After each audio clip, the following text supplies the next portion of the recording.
11-10টার দিক দিয়ে সকলে বাইরে গেছে, ও ভিতরে ঘুমাইতেছিল রুমে। এই টাইম ওরা ডাক তুলে বলছেন রুমটা লক কর, দরজাটা গেট লাগাই দিছে।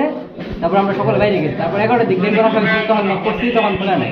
তারপর আমরা আবার 1:30টার দিকে আসছি, 1:30টায় এসে আবার নক করছি। তারপর 1:30টা থেকে এখন পর্যন্ত নক করতেছে, আমি ভিতরে কোনো রেসপন্স নাই। এমনকি আশেপাশে সকল বাসায় মানুষজন জমা হয়ে গেছে, কিন্তু সে এখন মানে তার ভিতরে রেসপন্স নেই।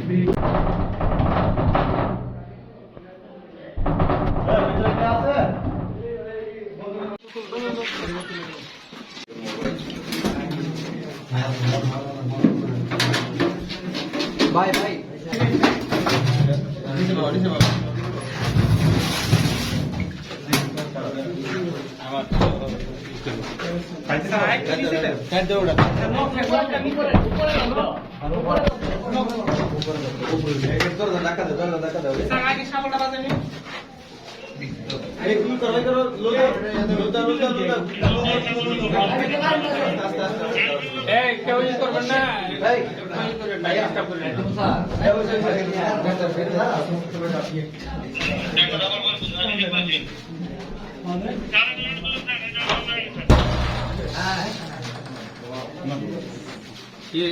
ভাই আগে বাইরে লোক দেখে না, বলে দিরা রাখ দাও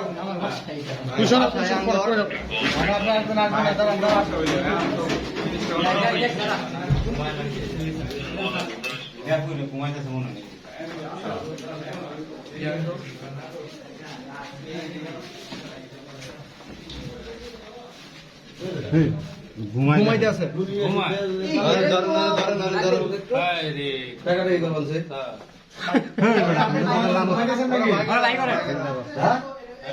আপনার জন্য ফোন রাখ স্টুডেন্টের কাছে।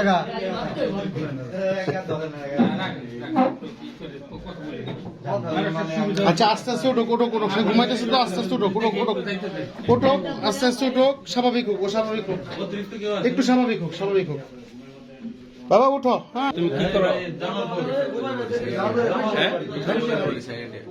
Second year. আজকে রোজা রোজা আছো তুমি? ছেড়ি খাইছো? তোমার যে ডাকতেছে তুমি শোনো না? এখন এখন বাজে কয়টা? তুমি তো জানোই না যে এই অবস্থা। কিন্তু সবাই ব্যতিব্যস্ত যে না জানি কি হয়েছে। বাবার নাম কি? তোমার ঠিকানাটা বলো, এলাকার নাম বলো। থানা সরিষাবাড়ি।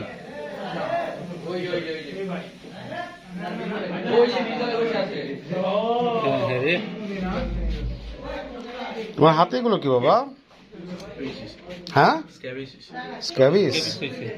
ও পড়ালেখা করে অনেকটা রাত পর্যন্ত পড়ালেখা করে ঘুমাইছে, তো এই জন্য সে চেতন পায়নি। আর দরজাটা এই পাশে, ও তো এই পাশে ঘুমাইছে, এই জন্য ই পায় নাই।